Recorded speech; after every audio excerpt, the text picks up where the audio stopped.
The hotel room that prints receipts at 17 amperes. M. The first night, the receipt printer woke her. It coughed once in the dark, warmed its little brass roller, and began to spit out a strip of thermal paper that glowed faintly like a cigarette behind cupped hands. The room clock said 2:17 in pale blue digits. Vesper Klein lay very still in bed 5B at the Scissortail Hotel, a brick-walled midtown remnant on North Boston Avenue in Tulsa, Oklahoma, and listened to the tiny buzz and chirp as the machine printed, paused, and printed again, as if it were resuming a conversation it had been having without her for years. Before we begin, tell me where are you listening from and what time is it there? She had checked in late after a client dinner that went long on promises and light on dessert. The year was 2019, early November. The air outside clean after a narrow band of rain slid through, and the sidewalks shone like varnished stage floors. Vesper was 33, a freelance systems tech who patched networks for small hotels that couldn't afford to be down and couldn't afford to hire someone full-time. She traveled with a canvas tool roll, a spare router, a zippered pouch of adapters that looked like a magician's deck, and a mug with a hairline crack she liked to think of as its signature. The Scissortail was her kind of place.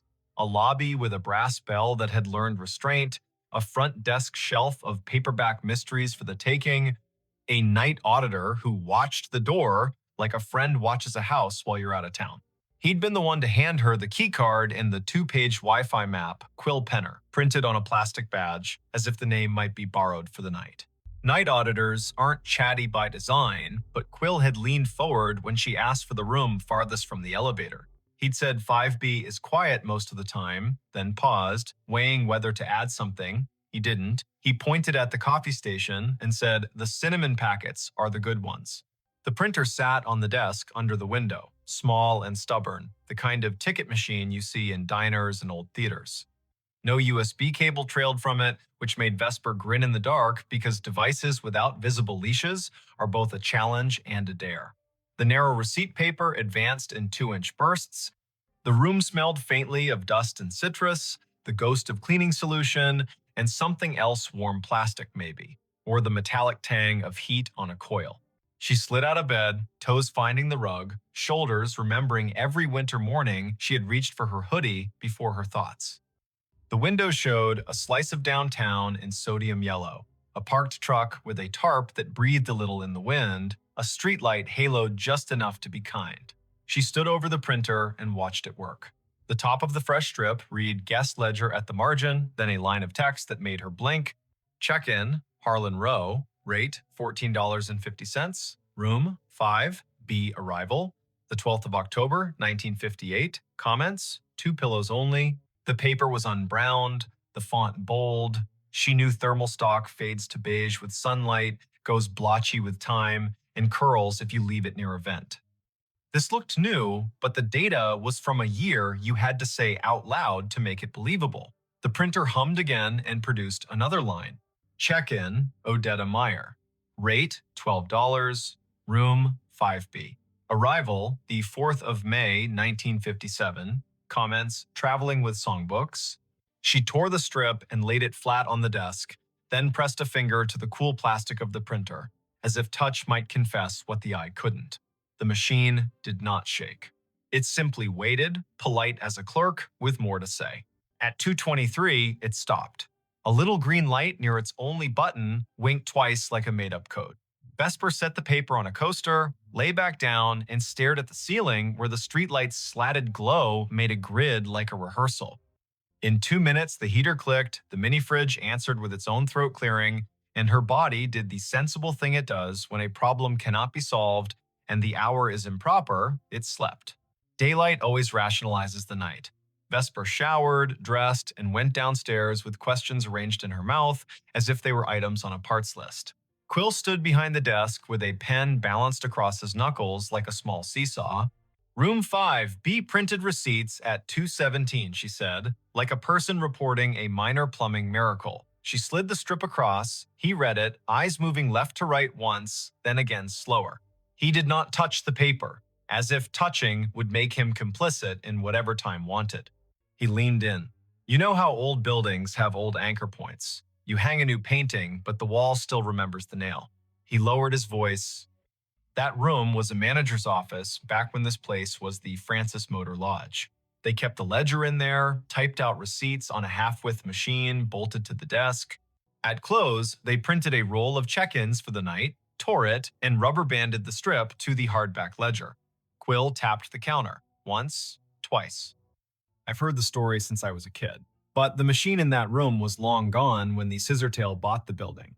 That, he nodded toward the strip, is a thermal ticket printer from the last decade. We put it in to spit bar tabs during wedding weekends. He smiled without humor. The bar's downstairs. He told her what he knew, which was more than most people get for free before 10 in the morning. 2 nights a month, irregular but stubborn, the printer in 5B came alive at 2:17 and printed names from when the room was an office, and the office took cash, and the cash came with a handshake, and sometimes a song. Housekeeping had tried unplugging it, but the little machine held on to its paper and its green light like a dog holds a ball. Engineering had replaced it with a new unit. The new unit learned the trick too, as if the wire in the wall had a voice. Once, a manager put the printer in another room. It printed in the other room. At 2:17, Vesper asked the question an auditor would ask, "Why 2:17?" Quill lifted a shoulder. Night audit on the old system rolled at 2. The manager, a woman named Adelaine Merritt, he wrote in her diary, he gestured toward the wall where black and white photos of the old Francis hung in frames. The audit took 17 minutes most nights because the room charge calculation was slow. He winked, a habit to soften hard edges. That's what the Haunted History Tour says anyway.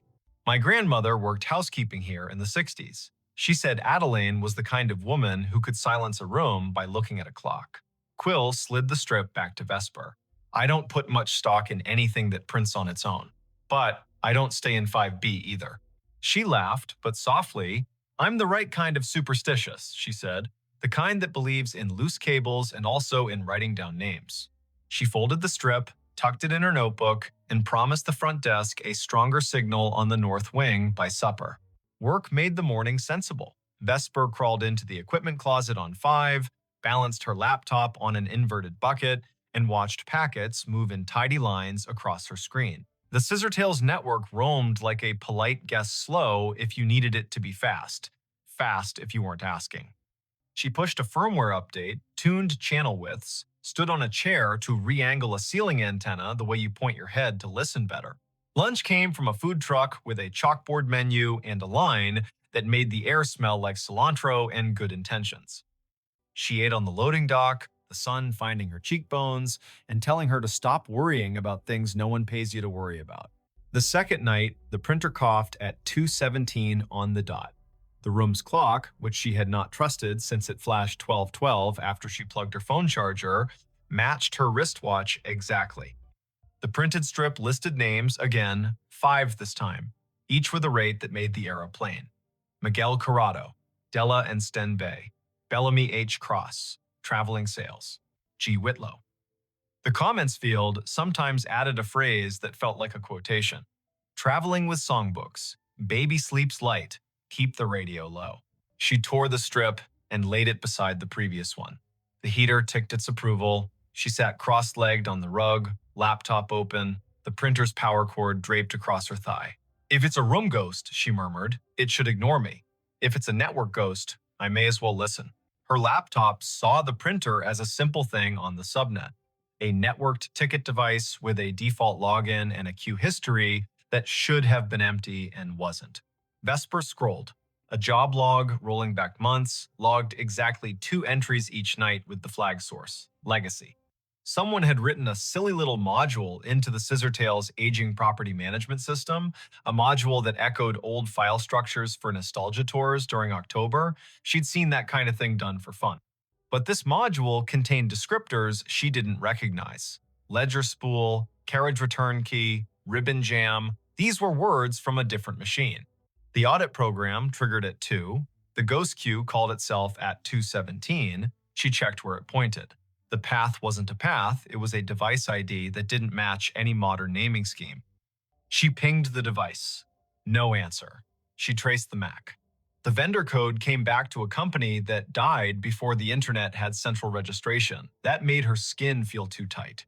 In the morning, white coffee cups clacked, and the lobby television played low, the weather woman pointing at a band of storms where storms like to form. Vesper asked Quill if there were schematics for the old building. He pointed to the office behind the desk. Ground plan framed on the wall. Maybe useful. The hotel had been two buildings stitched at the seam. The Francis Motor Lodge on the east, a narrower annex that used to be a savings bank on the west, joined by a flyover corridor at 3 and a clumsy arch at 5. Room 5B sat where the old bank manager's office once had been, according to a penciled note at the edge of the plan. There, a scrawl, printer niche, in lighter pencil, spare line to basement. Quill warmed to the problem the way night auditors do when daylight invites them to be citizens. He called maintenance. A man named Orson arrived in a polo with his name stitched in blue and a toolbox that had its own opinions. Together, they moved the desk in 5B 6 inches and then 3 and exposed a painted-over conduit hole at the baseboard with a thumb-width chase running down into the wall. Orson whistled between his teeth. That's no Romex. That's armored cable from a generation that believed steel could keep time. He tapped the baseboard with the handle of his screwdriver.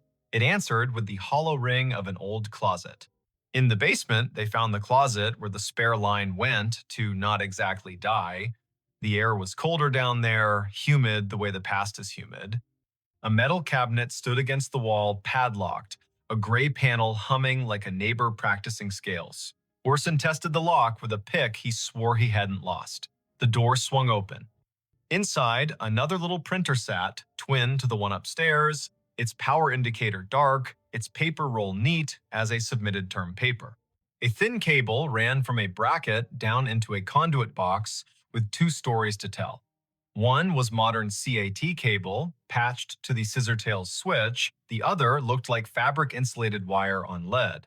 Orson touched it with reverence and withdrew his hand. You shouldn't be alive, he murmured to the box. Then he turned to Vesper. Want me to pull the breaker for this room tonight at 2:15? See if it stops. She shook her head before she quite knew why. The motion felt rude. Let me listen once more, she said. Then, if it's a loop, we cut it. The third night, nothing is supposed to happen. Patterns prefer 3 as a way to make you distrust them. Vesper made tea in the room kettle with the cinnamon packet Quill had sworn by. She texted her brother a photo of the printer and a caption that read, Haunted Bar Bill. And he sent back the shrug emoji that meant, I love you, but weirdness is your brand.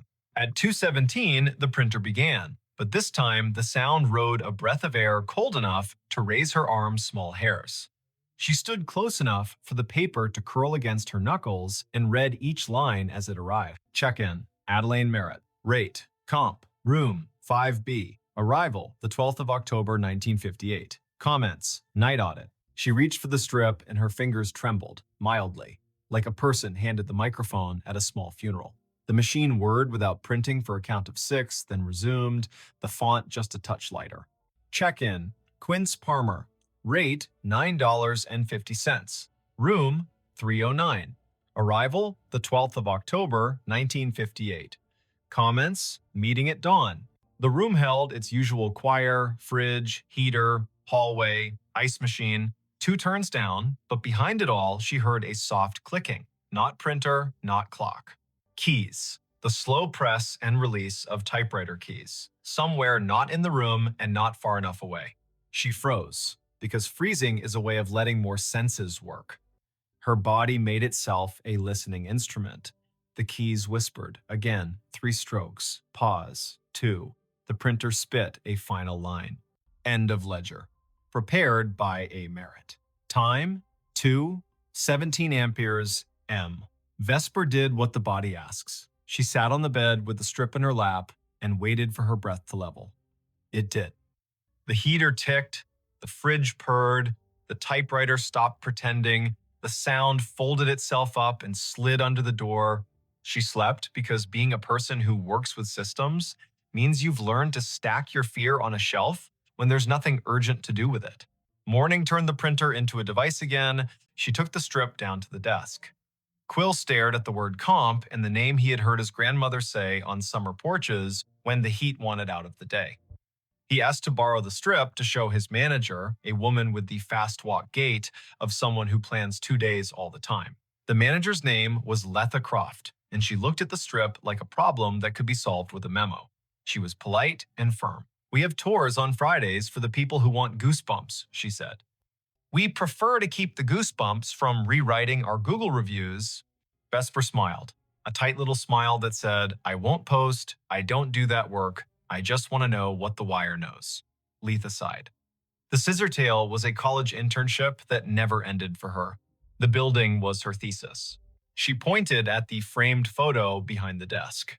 Adelaine Merritt, hair pinned like a decision, stood at a wooden desk the size of a Buick, hand on a ledger book, face turned to a camera that had learned to respect her. The caption read, "Francis Motor Lodge, C1959, Night Manager." Letha lowered her voice. Family lore says Adelaine died at her desk in 2003 after the building had been empty 6 years because she refused to move a box when the bank wanted it. The family had the key to the back door from the old days. She snuck in sometimes to straighten things that did not require her. A neighbor saw her light. By the time anyone checked, the coffee had gone cold and she'd written the date on a yellow legal pad with a line under it, like an anchor. I don't know if the story is true. I do know names have a way of using rooms until you say them out loud and then they rest.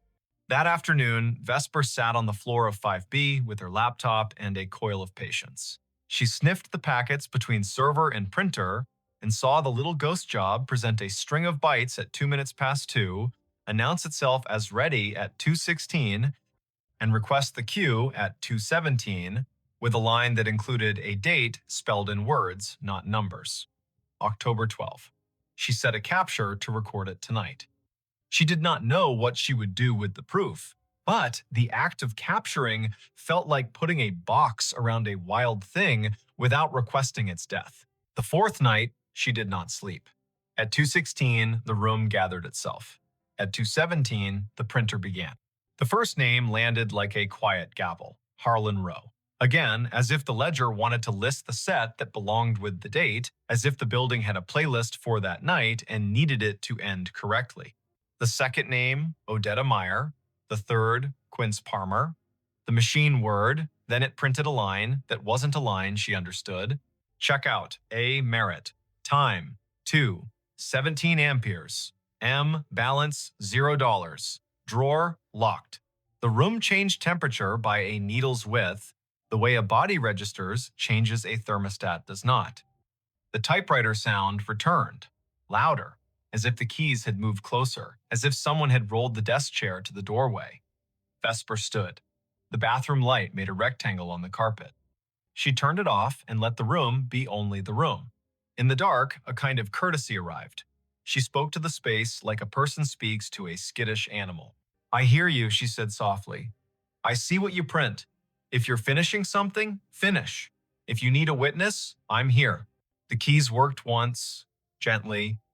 The printer fed a final inch and stopped. The heater clicked off, as if called on. The fridge made a small, delighted sound, the way fridges do when they extract a victory from physics. Vesper lay down slowly, like a person trying not to wake a toddler, and watched the window make a square on the wall. She did not sleep much. She did not feel punished by that.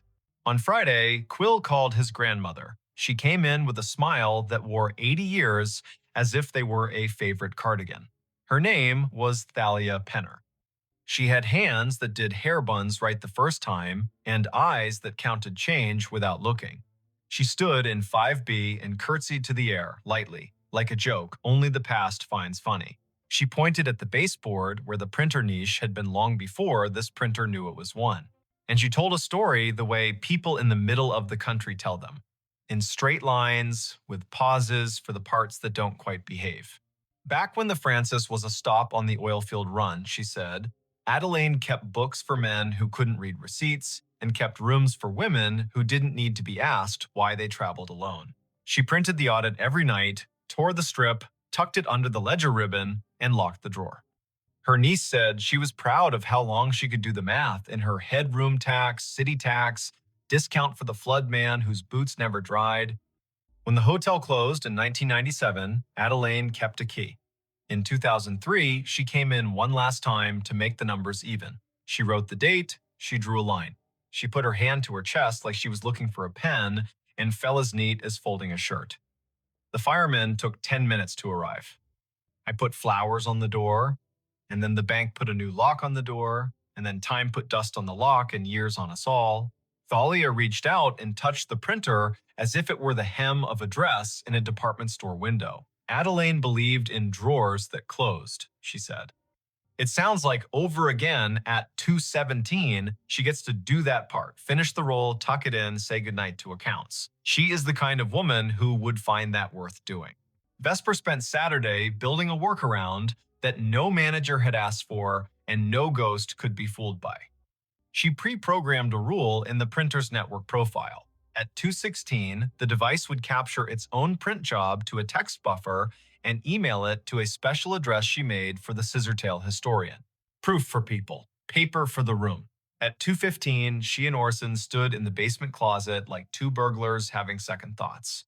Orson touched the breaker switch. He looked at her. She did not nod. He did not flip it. Upstairs in 5B, the printer coughed, purred, and worked. Down here, the old gray panel vibrated, soft as sleep. At 2:20, Vesper's email pinged her phone with a single message. Subject, ledger. Body, 3 lines. Names, rates, the comp, the sign-off. Prepared by A. Merritt. Time, 2:17 amperes. M. She did not sleep that night. She didn't mind. She lay on the bed, hands behind her head, and watched the room recede from what rooms are in daylight containers, shelves, angles, and become what rooms are when you let them be churches.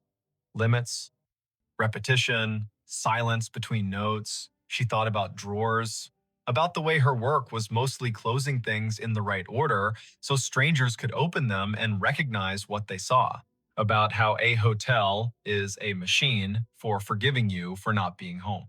On Sunday, she checked out. She left a thank you envelope at the desk with Quill's name written in neat engineer's block.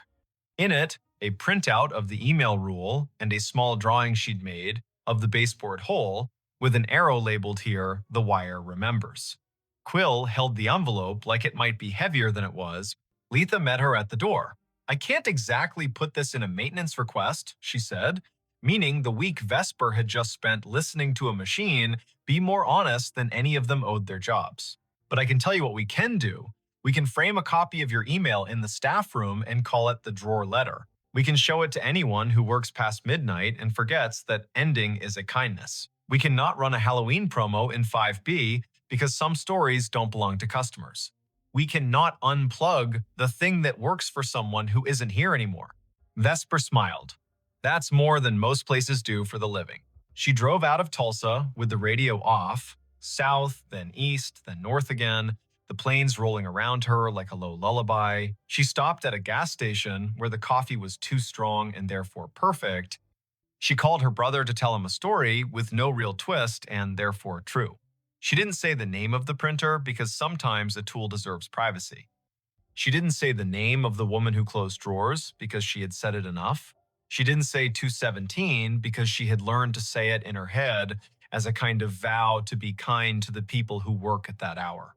Months later, back in Tulsa for a different job in a different building, she walked past the Scissortail one evening just before Christmas when the lobby held a neighbor party. A small tree wore strands of tickets in place of garland bar tabs printed for fun, red inked with dates and little notes in flare pen script. Quill waved from the desk, a Santa hat angled to keep his dignity.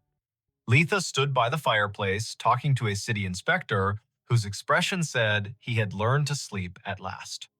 On the stair, a woman in her 50s, adjusting an ugly sweater, looked at Vesper in that way strangers sometimes look at one another, as if they had agreed to be in the same hallway before they were born. Vesper stopped in for a minute. She drank cider from a paper cup. She left before anyone could ask for a funny story with a good ending. She slept at a chain hotel by the interstate where the printer in the lobby spat bills for bottled water and where midnight meant nothing in particular. At 2:17, she woke and smiled at the ceiling, not because any machine had called to her, but because she had trained her body to stand witness for a time that belongs to other people. She poured water into a glass and listened to the small sound it made when it met the bottom, hollow turning to full. She said the name she had been given as if returning a borrowed book. She slept again. If you ever find yourself in a hotel room and a device on the desk prints at a time that sounds like a secret, do what Vesper did. Don't yank the cord. Don't film it for the internet like proof is a currency and this is your chance to spend. Sit up, put your feet on the rug, read the names if names arrive. If you can, make a rule that gives the living something to hold a copy, a note, an email to a person whose job is to remember. Then, let the room have its paper. Let the drawer close. Say thank you to the time that isn't yours. The night staff everywhere will feel it like a hand they don't have to see. And if you must know, it goes like this. The little green light winks, the paper unfurls. The names Harlan, Odetta, Quince, Adelaine roll by, small and austere and whole. The room changes by a breath, the heater stands down, the fridge on duty hums, the typewriter in the wall or the idea of a typewriter slides one last carriage to the right and returns. The drawer locks. The ledger for that one night balances again. You will not have been asked to fix anything. You will not have been asked to believe. You will have been asked to witness. A job that counts. When dawn smears light along the window, when the city yawns and rolls, when the night auditor hands the keys back to daytime and goes home to sleep in a room with a plant that knows their voice, you will have been part of the smooth that makes this complicated world possible. Somewhere, a printer coughs once more, polite as always, and waits another 24 hours to do what it knows on the dot without apology. If, later, someone asks why a small hotel on North Boston Avenue keeps a finicky old ticket machine in a room that could rent for $2 more without it, you can say this. Not every device has to justify itself in money. Sometimes a machine is a ritual. Sometimes a ritual is a receipt that proves someone was here and did their work and went to sleep. And sometimes, at 2:17 in the morning, a woman who once locked a drawer she loved gets to do it again, which is as reasonable a reason as any you'll hear for anything that persists in this country, shaped by roads, rooms, ledgers, and the soft insistence of people who finish what they start. The 911 call that kept connecting after the funeral. They buried the phone with him because his mother asked them to. It had been his tool and his diary, the way people keep their whole lives in their pocket now. And in the week between the collision and the service, she said quietly at the kitchen table that she wanted him to have it. The funeral was on a brisk Thursday in late March in a small town along the Skagit River in Washington state, the kind of day that smells like thawed earth and rain on cedar. 2 days later, at 2:18 in the morning, the county's emergency line lit up with his number and the call connected as cleanly as if he were standing outside the dispatch center with a brand new signal. Before we begin, tell me, where are you listening from and what time is it there? Keely March was the dispatcher on the board that night. 36. A decade of night shifts wrapped around her bones like a habit she didn't try to quit. She knew the sound of every ringtone the county used, and 3 it no longer trusted. She had trained herself to keep breath even if a voice said, "There is a gun," or the faraway way people say, "I think I'm dying."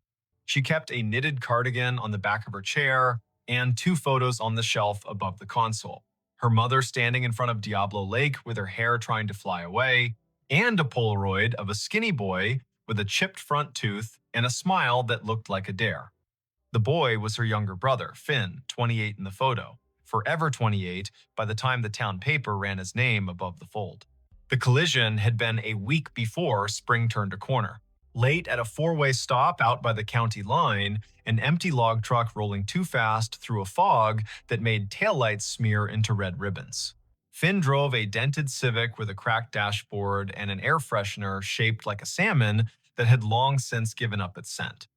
He worked night stocking feed at the co-op and mornings on his old guitar, composing pieces called things like Wet Pavement and The First Chanterelle. When the deputy knocked on Keely's door just after dawn that Friday, the word sister felt like a ladder that someone had kicked away. They buried him with the phone on a Tuesday afternoon because the ground needed a day after the last hard freeze. Keely held the thing in her palm before they closed the lid. Old, black, the screen spidered, and the case pocked with drops of white paint from the time they redid the kitchen. She turned it face down, as if giving it privacy inside that last small room, and she did not cry in that second. She saved the crying for the night in her car outside the Safeway lot when the radio played a song he used to send her links to, saying, "Listen to the way the kick drum makes the air behave."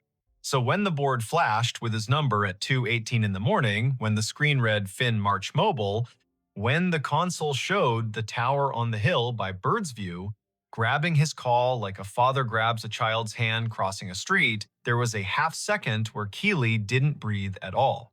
Then she did exactly what training says. She pressed the line open, put her voice in the place it knows, and said calmly, 911, what is your emergency? Silence, which is not always empty. The air bedded itself in her ear. She heard distance, a kind of wet rush the river makes when it is thinking about snowmelt. Under that, a click like someone setting a mug on tile. Her eyes went to the automatic location information and found nothing helpful. The software threw up a circle that could have been half the county. The handset beeped as if someone on the other end had put a thumb over the microphone and removed it. Then a sound arrived that she did not mistake, a short, soft, breathy laugh. The exact one a brother makes when he cannot help but find something funny, even in a room where the air belongs to grief. Keely's free hand had already found the little rosary of buttons around enter that she wore down with steady use. Her thumb wanted the panic of someone else. She kept it from that. She tried again. Can you talk to me? If you can't talk, tap once for yes, twice for no. If you are hurt, I need you to stay on the line. We are here with you. A small sound like wind through fur limbs rode the connection, then static, thin as a hair. The call timer hit 19 seconds, 21, 27. She probed the network with a key command. The number at the top of the screen did not lie, it was his. She sent a ping. The triangle on her map twitched half an inch and then flattened, embarrassed to have moved. The night supervisor, a stout woman named MrBall, who kept cough drops in a coffee mug painted with trout, wheeled her chair closer without rolling over Keely's headset cord. You good. It's his, Keely said, and felt foolish because the board already told them both. She tapped a line into the event note. Caller number displays as deceased subject. Open line, faint audio, possible misdeal from unknown handset, possible pocket dial from transferred number. Because the systems need this kind of vocabulary even when the body wants to type a prayer. The line stayed. The river sound rose and fell with the patience of a thing that had been working since the first melt in these hills. Twice the click. At 42 seconds, a voice so faint that her headphones might have invented it if she hadn't known the exact way it shaped vowels. A whisper before the word, the way he did when he wanted to speak quietly but his breath didn't know the trick yet. Key, he said. Then static erased whatever came next. She did what you do. You keep the line alive and you start the search without pretending you can command the search's heart. She thumbed a hot button that rang the on-call deputy cruising past Lyman. She opened the text box to the Fire District volunteers and wrote a plain message. Open line 911 from cell belonging to Finn March. Please stage at South Skagit Highway and mile marker 12. Listen for any audible cues. She sent it. She kept her voice in that pocket where calm is a bridge other people can cross.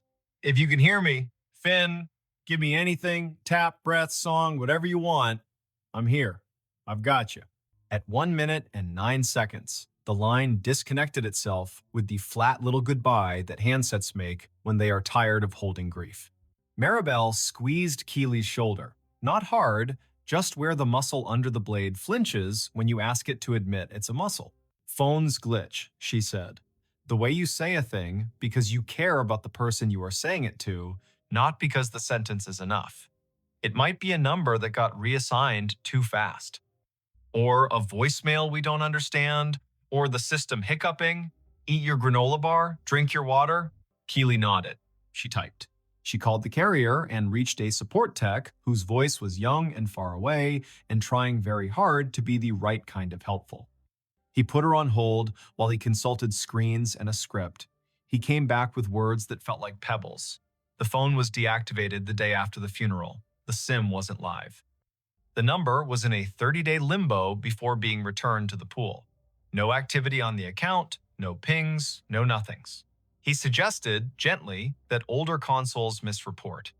She thanked him with the flat politeness you give a person who has done their job thoroughly and still left you in the same room. At 3:31, the line lit again. Same number, same tower, same ring that used to show up when he called from outside the co-op in the rain. She connected. This time, the wind sound was larger, the way a body learns to be a room for weather. She said his name. She said her name, because sometimes that helps even with the living. The whisper arrived again, under a breath that made her think of the cold. Key, he said. Key. What key? Love. Tell me where you are. She could hear Maribel pinging the deputy, already turning him around toward the bridge at Minkler. She messaged the volunteer fire chief, a man named Boone, with a mustache that looked like the map of a meandering creek, and he replied with a thumbs up and the single word rolling, because that is how nights with radios and riverbanks work. The whisper came a third time. Key, box. Then the line shook itself off like a dog and was gone. At dawn, she drove home the long way, because the short way had too many pieces of memory stuck to it. She slept hard for 90 minutes and woke with the imprint of her headset still on her left ear. She showered and went to her mother's, sat at the table with the fruit bowl and the envelope full of sympathy cards that needed more than thanks in reply. She kept the things she needed to say in her teeth while her mother talked about potato salad and what to do with the clothes in his room. Then she let it out. Simple. His number called, last night, twice. I answered. Her mother's hand did that small pat-pat that says, I hear the pain, but I do not believe the sentence. It's grief, she whispered. It changes the way machines sound. Keely nodded, because there was nothing else to do with that sentence but nod back and put it in a pocket for later. That night, Keely traded shifts so she could be back on at midnight, the board under her hands like a piano that belonged to the county. At 2:16, she said quietly to the room, with no one in it but her, don't. And at 2:18, the line lit anyway. The event timer clicked into its 1 to 2 rhythm. She opened the call. The whisper came faster. Key, box, tread. She wrote the words down in block letters out of a reflex that felt like morality. She pushed her chair back an inch. Tread, she said, like stairs, like a step. A new sound crept in around the edge of the river. A hollow drum, regular, light. Keely closed her eyes. She knew that sound. Years of middle-of-the-night responses to houses with basements and water where it didn't belong. Sump pump, she said out loud, not to the caller, not to the room, just to the fact of sound. She typed, sump, pump, hum. Then another word arrived under the hum, not from the line, but from inside her own head, wearing the voice of the skinny boy in the Polaroid. Take the old key from the coffee can, sis, the one with the brass coin stuck to it. Box under the stair, third tread up, like we did when the lights went out in storms. She stood before she meant to. Maribel watched her, didn't stop her. Keely put the call on a hold that wasn't a hold and told Boone to swing a truck by her mother's house. She called her mother from the desk that sees everything. Don't be afraid, she said. I'm sending the volunteers to check the basement. Just wait for them. Don't go down alone. Her mother didn't ask why, which is one thing grief teaches. People you love get to make requests without explanation for a while. Boone's rig rolled up with its lights quiet. The volunteers went headfirst into that smell. Every Northwest basement owns bleach and wet and the memory of potatoes stored during years when the family didn't trust the store. Keely stayed on the line with the open nothing, her voice splinted into calm by a profession that forbids hysteria. The pump clicked. The whisper breathed once more and said a word she wasn't ready for. Sorry. Then, softly, don't be mad. Boone's voice arrived on the radio like a chair scraping back. Found it, he said, under the third tread. You want me to read you the note, or you want me to bring it to you? Read, she said, because whatever was going to happen to her lungs if she waited wasn't worth the poetry of paper in hand. Boone read slow, the way you read a recipe from a grandmother's hand. It's written on the back of a co-op receipt. It says, key tape to this in case. Safe deposit at Skagit State. There's a note inside for Key. Don't tell mom what bank it is because she'll go without you. Tell her to wait. Also, okay, sorry about the dent in your bumper. That last part's got a smile face drawn like a potato. Something in Keely that had been standing on one leg for a week put its foot down. She let out a laugh that wasn't a laugh and wasn't anything else her mother would have recognized over the old landline if she'd been listening. She wrote the words down because the act made them legally alive. The line in her ear hissed a little, as if pleased. Then it went quiet. Morning brought a restless sun and the sort of legal tasks people think the dead should have trained us for. She drove her mother to the bank with the safe deposit vault and the ancient pen on a chain. She presented the letter that the funeral director had told her to keep in her purse. They signed a paper. They went into the room with the little booths. The banker slid the box out and put it down like a ceremony. Inside was a small green notebook with his handwriting, which had always leaned like a boy sitting cross-legged on a sidewalk. For Keely, it said on the first page. Next to it, a business envelope with her mother's name.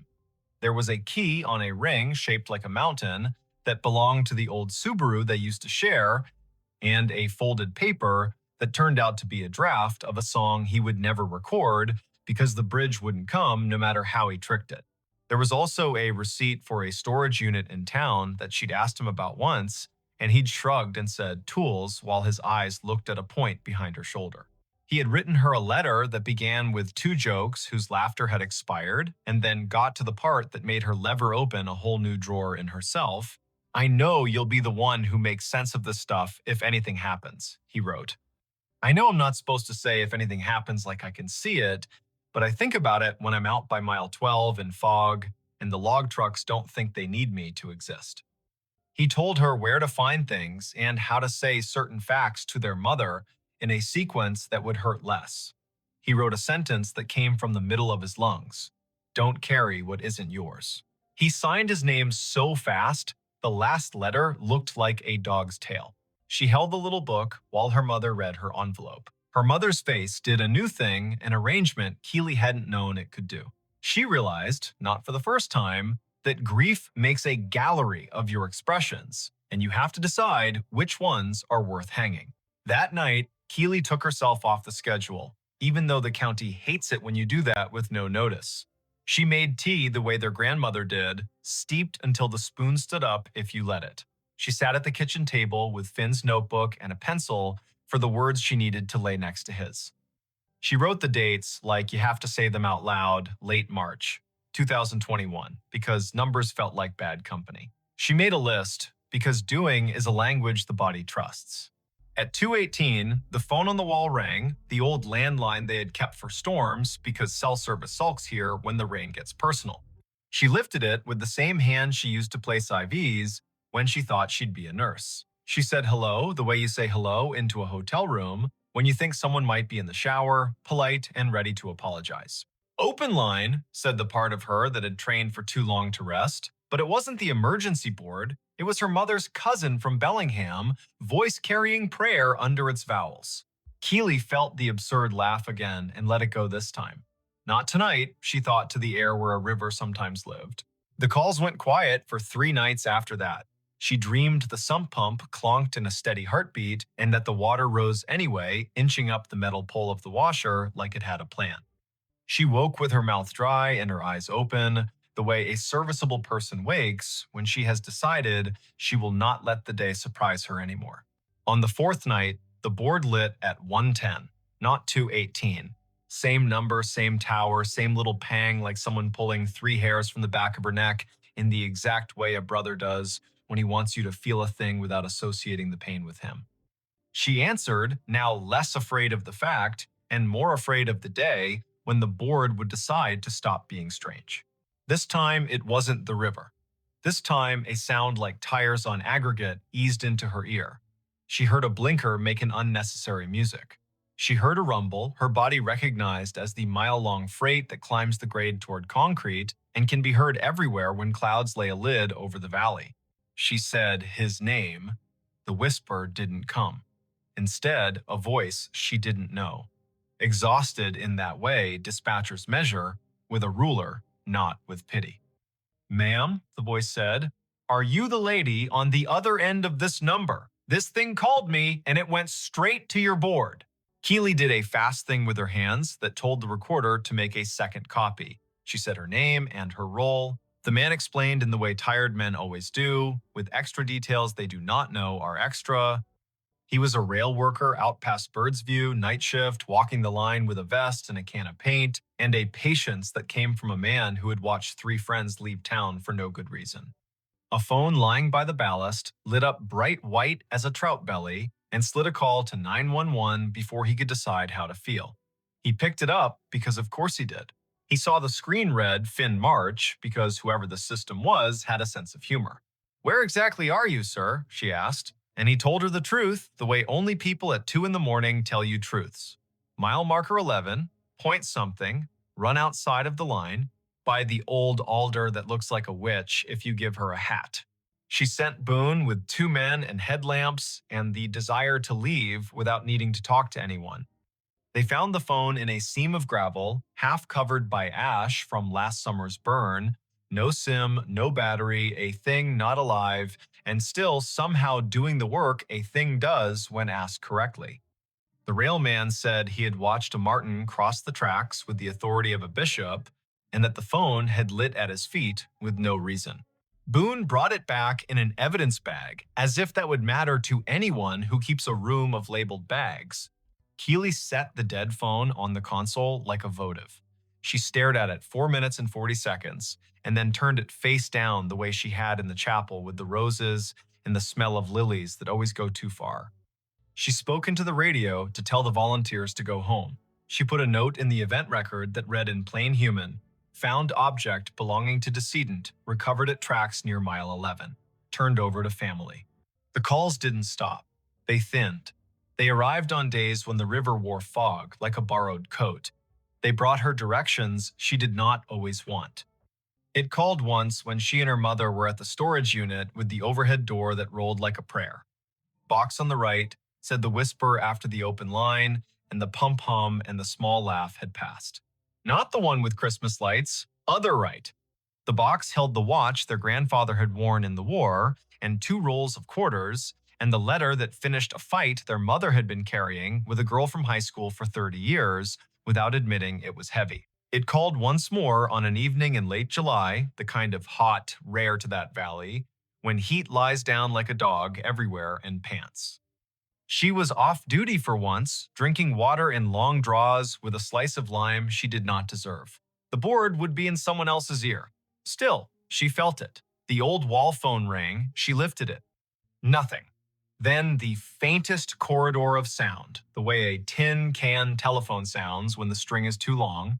She stood very still in her kitchen, in a house that still carries their father's shadow even after 2 decades, and she listened. No river, no pump. Someone whistled 3 notes she hadn't heard since they were kids on a porch with a bowl of cherries and sticky hands. The notes meant, come in, it's time. Then the line went as tenderly empty as it had ever been. People ask her sometimes when they find out what happens on the night board, whether she believes in ghosts. She says no in the way a person says no to a question that tries to make a movie out of a documentary. She believes in the way the valley holds sound and the way water teaches machines new tricks. She believes in the habits of grief, which include calling you at unreasonable hours and asking you to find objects on shelves you didn't label. She believes in the way certain names carry weight in certain counties and in the way good men hide keys in obvious places because they want the right person to find them without feeling tricked. If you listen for a moral here, you will miss the point and the point will not be angry. It will go on being a point without you. Keely goes to work, she works. She keeps the cardigan on her chair and the photos on the shelf. She answers calls from people who are alive in the cracked ways the living are alive, and she sends help, and sometimes the help is in time, and sometimes it is in time to witness the end of something. She eats her granola bar. She drinks her water. She drives home the long way if the short way tells a story too loudly. She keeps the dead phone in a drawer that sticks a little on humid days. She tells the story to exactly the right number of people and then stops. Some nights, the board does the old trick and shows a number the carrier cannot account for, and a tower that should be asleep, and a location shaped like a shrug. She answers. She says the words she has said more than any words she will ever say. 911. What is your emergency? If all that comes back is a river being a river, she lets the line stay until it learns how to disconnect. If a whisper says key or box or sorry, she says the truth in the voice that has led more people back to themselves than the county will ever know. I've got you. We'll figure it out. When she passes the graveyard on her way to the early shift now and then, she rolls the window down and checks whether the air smells like cut grass and stone or like lilies someone should have watered more recently. She does not say his name out loud there because she knows better. She says it in the car when the freight rolls through the valley and makes the whole county feel like a chest resonating under a singer's hand. She says it in the basement when the pump kicks on and the house remembers last winter. She says it when her mother takes a nap in a chair with sunlight that has fallen asleep with her. And sometimes, when the hills fold the night just right and the board glows a color she cannot forget, the call connects after midnight and after the end of a song and after the last note of a life that learned to close drawers. It connects after the funeral and after the casseroles and after the number has technically stopped being anyone's. The call connects, and a river breathes, and a laugh leans into the wire, and a word that matters knows the way to the one person who will stand still long enough to hear it and then do something small and exact with what she has heard. That is enough. That is all anyone should demand from a story that features a phone and a county and a woman who is good at being awake when most of the world is asleep and at letting go when it is time to let the line go.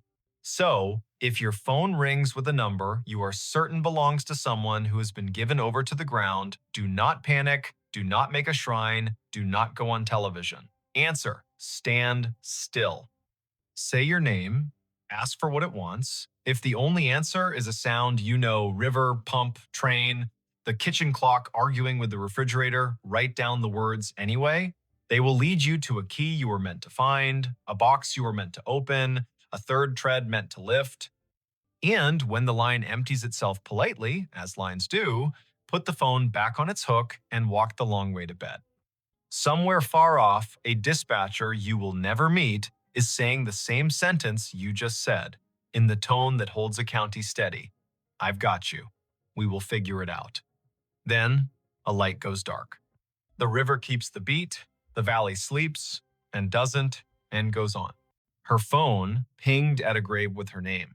The notification bloomed on her screen the moment her shoes left the gravel and slid onto the soft path between moss-dark stones. A small bell chime, bright as glass. A banner at the top. You have arrived, Edeni Hale. The words sat there as calmly as a weather app, as if the city had decided to label her the way it labels a bridge or a square. The place was Bonaventure Cemetery in Savannah, Georgia. Spanish moss hung in long, steady sentences from the live oaks. The river kept its secrets behind the bluff and breathed like a sleeping room. It was late afternoon on a Sunday in early November, the air cool enough to make her wish for sleeves and warm enough to forgive her for forgetting them. Before we begin, tell me, where are you listening from and what time is it there? Her name was Edeni Hale, 28. She worked in visitor services at a small maritime museum upriver, the kind of job that made her memorize the angles of ships and the dates when storms came ashore. She liked fonts and quiet, and the sound salt makes drying on stone. She was visiting Bonaventure because her friend Anson had flown in from Minneapolis for a long weekend, and the two of them liked places that let you feel your breath in your mouth. The year was 2021. Phones knew where you were within decent intimacy. Some headstones wore small plaques with codes that asked to be scanned and promised a story. They had parked on Bonaventure Road under an oak that had learned to be older than most houses. The sky was simple, a clean coin of light. The volunteer at the office had given them a paper map and a soft-voiced list of locations worth the walk if you wanted your day to hold. Look for the little angels facing east. Find the section where the camellias keep blooming against instruction. There's a family plot that feels like a room you shouldn't step into without knocking. No one mentioned a notification. Edenai stared at her phone. The banner did not give a location like Section F or Plot 31. It was the same tag her calendar used when she arrived at work or home. You have arrived, Edenai Hale. As if she were a place. As if the grave were her. Anson leaned toward the screen and squinted. He was tall and light-footed, a teacher of high school literature who carried poems in his pockets like receipts. He read the banner and then her face and made a small arranging motion with his hands, the way he does when he wants to place humor where fright is trying to sit. That's a bug, he said, not unkindly. Or a geofence you made and forgot. Did you tell your phone to remind you to be yourself today? She clicked the banner to see where the phone thought she belonged. A map opened, a blue dot pulsed with the steady patience of a small heartbeat. A gray pin sat 100 feet east in a section labeled McAllister. The pop-up bubble above the pin read Ideny Hale in the same unsentimental font. She did not have a virtual contact called a cemetery. She had not created a reminder to arrive at her own name. The phone had decided the path curled between stones with dates that made you speak them out loud, because numbers are easier to hold when they come through the mouth. 1873, 1920. 2009. The Oaks leaned as if sold on the idea that the living need rehearsal space. Anson spoke a tour fact about a poet who loved this place and whose plaque visitors touch in a small, quick superstition. Idoni nodded because liking facts is a way of staying steady. Her pocket shook again. Another chime, the same banner. You have arrived. Ideny Hale. She breathed the way the yoga teacher on the internet tells you to. In through a count of 4, hold for 4, out for 6. They followed the path east until the bluff opened its shoulder and let the wind test their sleeves. The section ahead was a little higher, a little more sure of itself. A plot enclosed by low stone, dressed in ivy, sat beneath a live oak that looked like a table that had decided to grow legs. In the center stood a headstone gray as rain, taller than Idoni's shoulder. The name at the top held Ideny Hale. She stopped. You might have stopped too. Her name was not common. Her mother had found it in a book of Old English names and liked the way it sounded like a promise made under a tree. She had never met another Ideny. To see the letters in this order on stone felt like stepping into a movie where you have lines you did not audition for. Anson's hand found her elbow without a show of it. He had the sense not to say, wow, or are you kidding? He stood with her and let the river finish a sentence neither of them had started. The dates carved below the name were the first clean relief, 1974 to 2014, not hers. A woman 2 decades older, gone 7 years now. Under the dates, a line that read as Keeper of the Keys. The stone carried a small oval of glazed photo, a face with hair tucked back, eyes steady, a glint of a key ring at the edge of the frame. The oval was rubbed to a shine from fingers, the way love polishes small things while refusing to say it is love. On the right-hand corner of the stone, someone had bolted one of the new plaques with its little square of patterns. Scan to learn more. People who love story cannot resist a square that holds one. Ideny lifted her phone and let the camera see. A link opened without asking for anything. A page built by a memorial service company bloomed. At the top, the name again. Below, a small biography. A life lived with habits, upright and kind. A childhood in Chatham County, a long run as cemetery sexton. The last line read in a voice that felt like a woman sitting on a step with a mug and a warning and a grin. If you need something, tell the ground. It will tell me. While she read, the phone hummed again. Not a banner this time.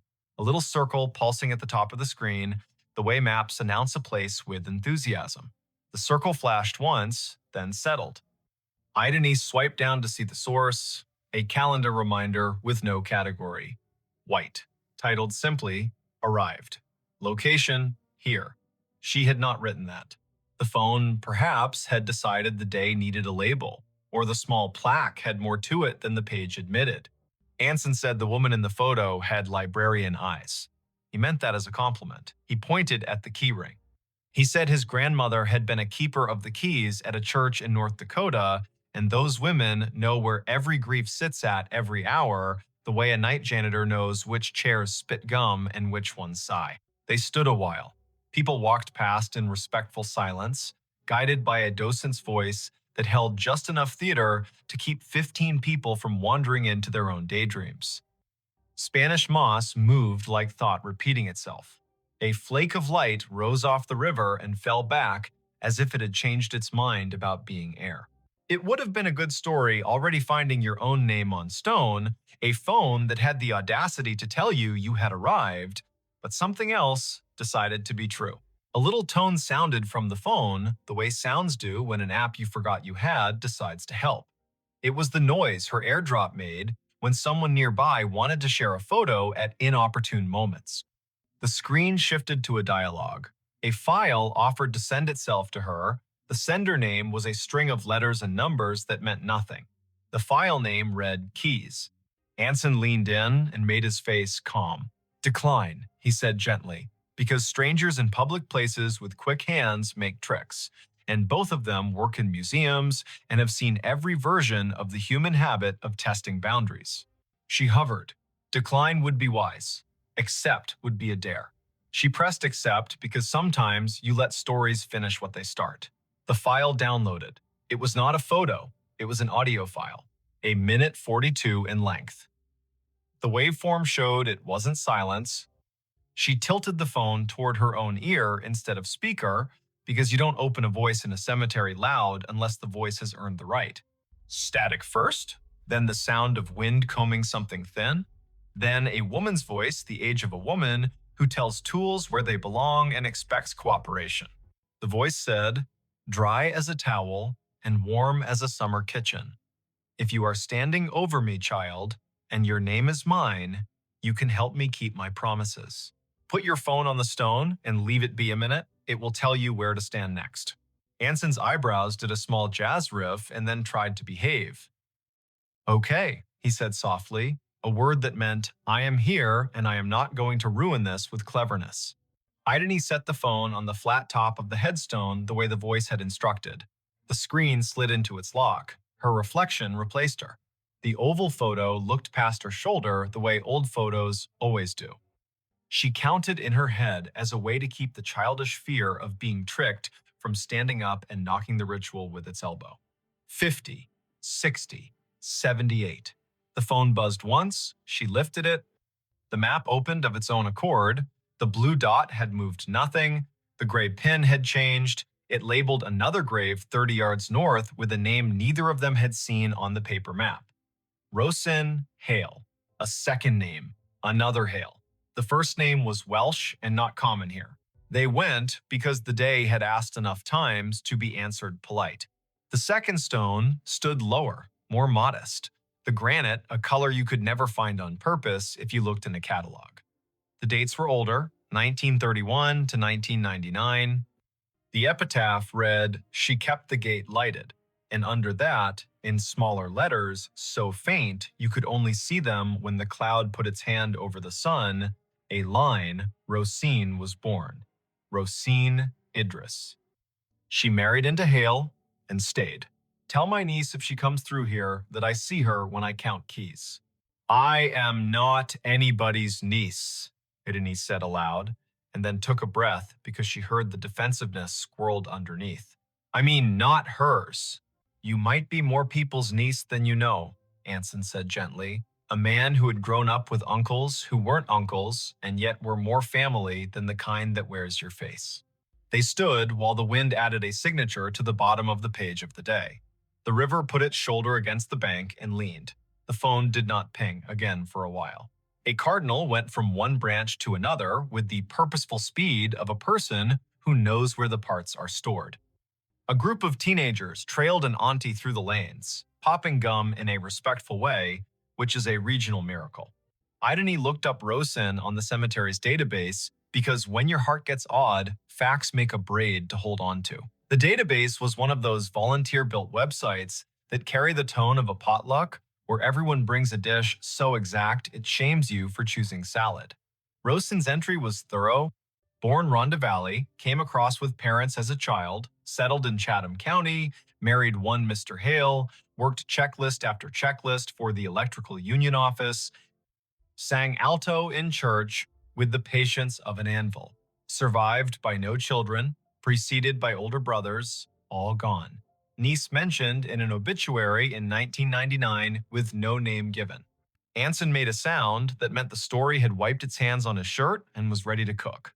The phone chimed once more, now with the tone her museum app uses when a beacon in an exhibit hands you a fact. She had turned beacons off last month because being interrupted by history while in history felt a bit like a stage whisper in a quiet theater. She had not turned beacons back on. The screen read, "A note is waiting." A map pinpointed the little brick building the cemetery uses as a workshop for the grounds crew.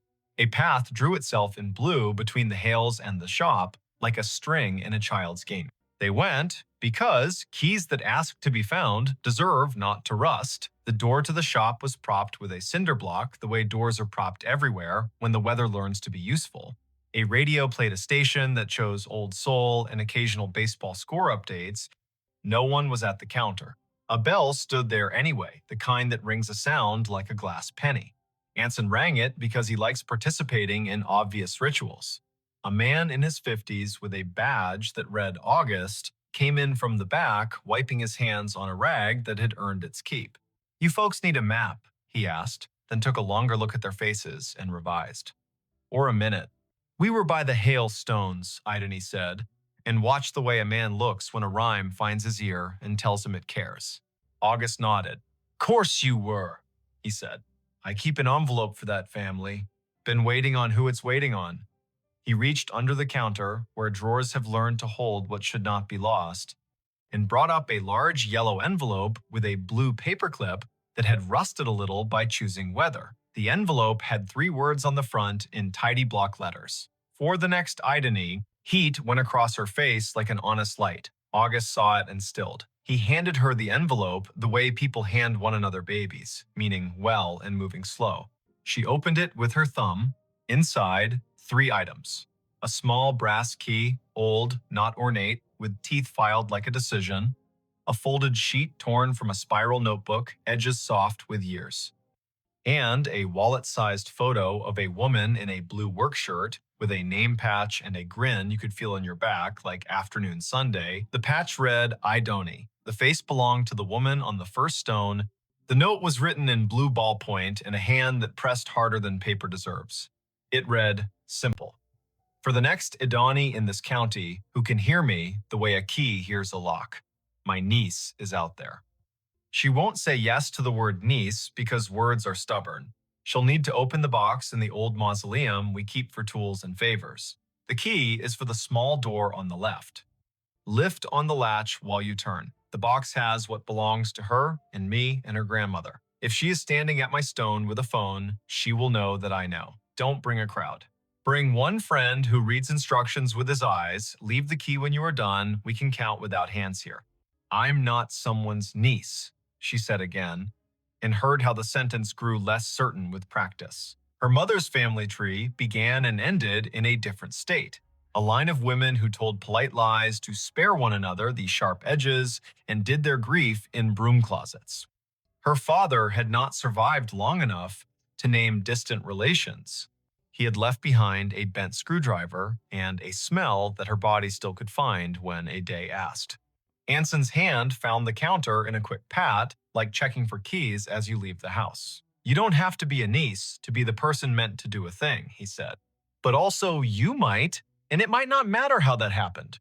August tapped the counter twice, a habit that sounded like a yes. "The small left door," he said. "People never see it. Take the path behind the office and go right at the angel with the missing hand.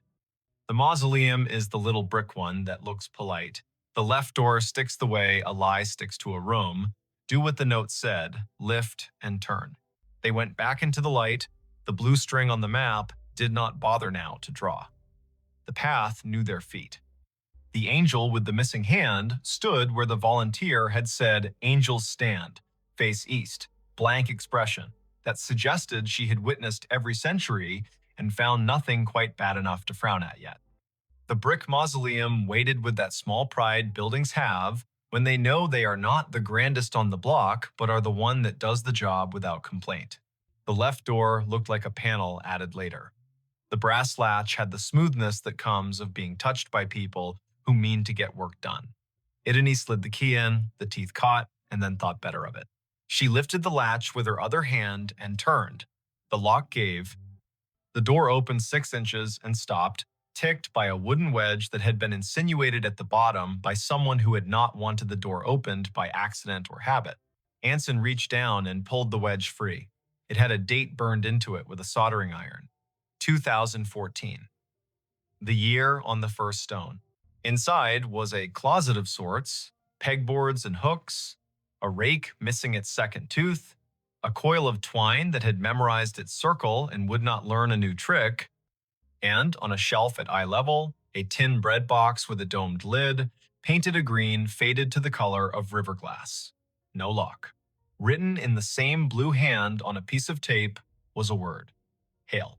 She lifted the lid like a person lifts lids on boxes that might contain bees or inheritance. Inside, arranged with the blunt care of someone who never made a mess unless a branch fell where it shouldn't, sat 3 items. A narrow ledger with a black cloth spine, a key fob with 3 small brass tags stamped with numbers, and a folded paper bag, the kind grocery stores use for baking flour, rolled tight and rubber banded with an elasticity that made its own sound. She opened the ledger first because pages are her map. Names, rows of them, dates, locations in the cemetery with check marks where gates had failed and been repaired. Next to some entries, a small star. Those starred names also appeared on the little brass tags. Numbers, not random, not plot numbers, locker numbers. The cemetery kept a bank of lockers for the grounds crew in a shed she had not thought needed one. Her phone chimed in her pocket, a small suggestion from the maps. Direction nudged, left, then right. Then, would you like to add this location to favorites? She ignored the phone. The ledger asked for attention. On the inside back cover of the ledger, a note in different handwriting. Spare for Rosen's niece if she finds it. Locker 12 holds what isn't in the ground. If days are bad, tell the river. The river tells me. The tags on the key fob read 10, 12, 14. She ran her finger over 12 the way a person does over a scar. She felt nothing supernatural. She felt focus. Anson took the bag at her nod and unwound the rubber band. Inside lay 2 objects wrapped in butcher paper. He unrolled the first. A locket. Gold. Thin as luck. With a hairline crack. Shaped like lightning. If lightning were careful. Inside, a photograph so tiny it could be breathed away if you weren't paying mind. A baby in a christening gown that had borrowed lace from a curtain. The face pinched in the way newborn faces pinch. On the back, in pencil that had migrated into the paper like a crop planting itself, a name. Rosen Idris Hale. A line below it, for my niece to hold if she comes to hear me. He unrolled the second. A county map from 1968, creased, the paper's fiber gone feathery at the folds. A road circled in blue pencil, a margin note. That old step bridge out by the waterworks. We left something in the middle beam in 74. If you can't find it, it means we didn't need it. If you can, well, you'll know. We are not going to a step bridge at dusk, Anson said, a man who loved old maps and also loved not getting in the paper under the wrong kind of headline. We are going to find Locker 12 while the Museum of the Dead is still on our side. They found the shed. August had seen their faces through the glass and met them halfway with the keys because some stories ask for a witness who knows better than to narrate. He led them to a wall of small metal lockers, each door painted the dull red of a barn that had not given up but had learned to pace itself. He unlocked 12 and stepped back. Inside lay a small stack of shallow boxes, each labeled with a date. The top was the 1, 2014. Under that, 2008. Under that, 1999. Anson lifted the top box and set it on a workbench. He opened it with care. Inside, wrapped in tissue that had become more suggestion than paper, sat a handful of objects that people keep for reasons the living should not pretend to understand quickly. a church key. A photo of three women, arms crossed, outside a union hall, one of them with a name patch that read, "Our Hail," a Polaroid of a red step bridge with water under it purling toward a bend. A handwritten note folded small. The note read, "For the niece who knows the word niece because keys hum when they find their door. You were not an accident. We kept count. We named you all the ways we could. Our names were soft and stubborn. Take what you want, leave the ledger so the ground does not have to work alone." She sat because standing felt rude. She is a woman whose mother did not tell stories with this kind of curve. She gathered the truth like thread. Her mother had been born in this county and left when she was 19, a bus to another state, a man met in a grocery line, a child years later when the idea of staying had become heavy. She did not talk about siblings, claimed not to remember cousins, flinched when the phrase "back home" came up. The name Hale had come not from romance, but from accident or choice, a name taken because other names insisted on being something else. Rosen Idris had married into Hale, but the family had been built long before that. Keys had been passed with and without rings. August stood with a posture that says, "I will not take your moment away from you." When the radio in the shed shifted to a weather update, he reached and turned it down so the forecast would not interrupt a storm already occurring. Anson put his hand flat on the bench and counted to 8 for no reason his body would confess. "Tell me if you want me not to read the other notes," he said. The kind of friend a person needs in rooms where both mystery and bureaucracy show up at the same table. "Read," she said. "We're already here." The note in the 1999 box was from Rosen and felt like laughter on a porch when the pots are already washed. "The house we put ourselves in is not one the county believes holds blood," she wrote. "But it holds me. And it holds the keys. If you need a name, the river has one. If you need a door, the shed does." In the box from 2008, a different hand, shakier, it read, "I kept the lights in the gate, all through the storms. I think sometimes we are simply the people who keep lights. If you are mine, you will know when to turn one on." In the box from 2014 was a letter from the sexton whose face smiled off the oval on the stone. She wrote like a woman who had lived by the kind of lists that get family through winter. "I have no children of my own except the Gates," she wrote, "but I have a niece whether the paper says it or not. I kept her not by being in the room, but by owning my stubbornness. If she stands over me with a phone and hears me, she will take what she needs and leave what she should, and I will go on counting with my hands in dirt like I like to do." They left the boxes as they'd found them, shifted nothing but air. August closed the locker with a satisfaction that felt like lining up the edges on a stack of bills and smoothing them down. He did not ask for anyone's story. He had one of his own, built of this place, and the line of names he keeps with the quiet grace of a man who waters plants. By the time they stepped back into the paths, the light had hunched into evening.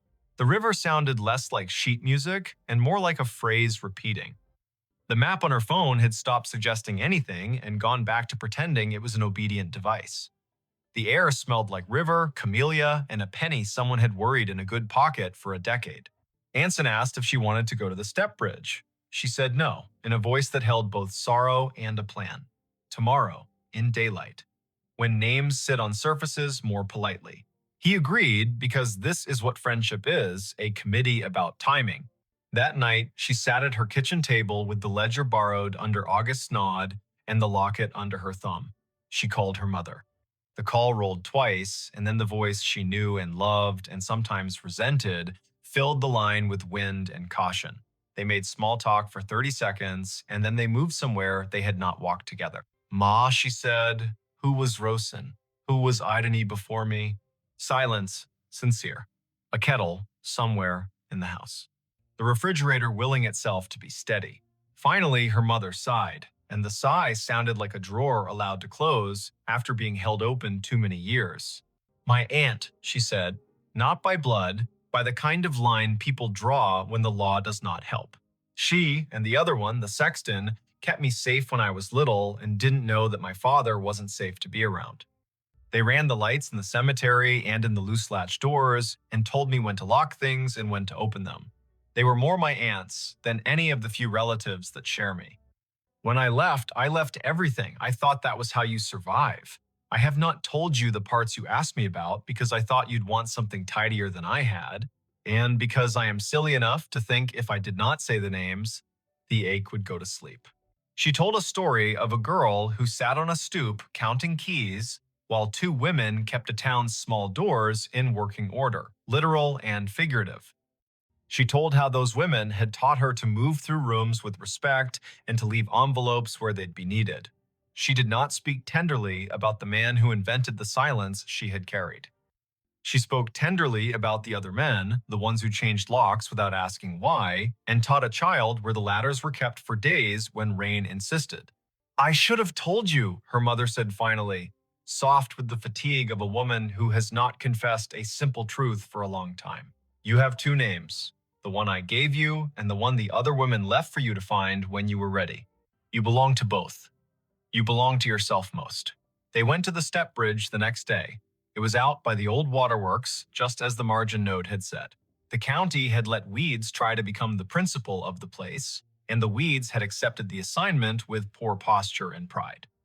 The bridge stood, red paint scabbed into beauty, water under it moving with the impatient streams have when the river bullies them with schedule. In the middle beam, behind a square of metal the size of a book, a hollowed space. Inside, wrapped in waxed paper, a ring of keys on a chain that had learned 3 hands. Each key had a number, 10, 12, 14. The fob matched the tags in the box. Beside the keys lay a square of paper with a tiny handprint in paint the color of that old camellia behind the office. A child had been here once. She had pressed her hand down. Someone had saved it for a woman who would put her hand down later and understand they did not take the keys. She set her palm over the handprint. The sizes did not match. The feeling did. She closed the plate. She and Anson walked back to the car with the sun finding their shoulders and the hum of insects writing their own accurate dissertations on persistence. Back at the cemetery, she returned the ledger. August nodded like a man at the end of a good piece of work. She walked to the first stone and put 2 fingers on the glazed oval where the sexton's face had learned to look past tourists to the river. She did not speak. She let the ground and the river carry whatever needed moving. Her phone did not ping again there. It would ping months later, once in a grocery store aisle in a different city, when an older woman in a union jacket looked at her and tilted her head in a way that meant keys are a language. It would ping once again when she held the hand of a friend through a night much too long and heard as clearly as weather a voice say, lift and turn. It would ping at odd hours for the next several years when doors asked to be locked or opened with care. Sometimes it would be an app acting like a person. Sometimes it would be a person acting like a map. Sometimes it would be a name arriving in a room with good manners and old roots. If you want the tidy ending, it is this. She wrote to the memorial company to ask who had access to the airdrop at the stone. No one answered in a way that satisfied anyone who cares about permissions. She kept the photo of the sexton in her wallet behind the museum badge and found that having a face like that near your ID keeps you from forgetting where the door to the stairwell is in a fire. She learned to count gates with her hands, the way women in that county had since the first lock learned the first habit. She took pies to August's workbench and listened to his stories. She phoned her mother on Sundays and let the conversation go long enough to find the sentence that mattered each week. She carried with her the sentence from the oval's page. If you need something, tell the ground. It will tell me. If you want the less tidy truth, it is this. Sometimes your life is a geofence you didn't set. Sometimes you arrive at your own name carved in stone, and the stone says, welcome. Sometimes you are the niece of women who bent keys into new jobs and called that bending prayer. Sometimes your phone pings at a grave, and the ping is only a device doing what it was taught, and sometimes it is a noise a river makes when it is trying to talk through everyone's machines at once. If this happens to you, if you walk under trees that have learned the art of holding up clouds, and a little bell sounds in your pocket, and your name appears as a place, don't panic. Stand where you are. Read the dates out loud so the year will stop pretending it is only a number. Touch the stone with 2 fingers, not more. Listen for the voice that sounds like someone who knows where the ladders are kept. If a key is offered, lift and turn. If a door sticks, lift and turn. If a person asks for a niece, say the word niece like a new tool you know how to use. And when you leave, take the long path that wanders near the bluff. The river will be there keeping count. The oaks will be there practicing their patient grammar. Your phone will settle back into behaving. The ground will remember you, not because you are special, but because that is what ground does for people who treat it like a partner. Somewhere behind you, a bell on a worker's desk will ring, and a man named August will nod to no one and say out loud into an empty shed, "She arrived." Then he will sweep the floor in slow, exact strokes, as if he were writing the names in dust and erasing them on purpose so the day could begin again and mean it.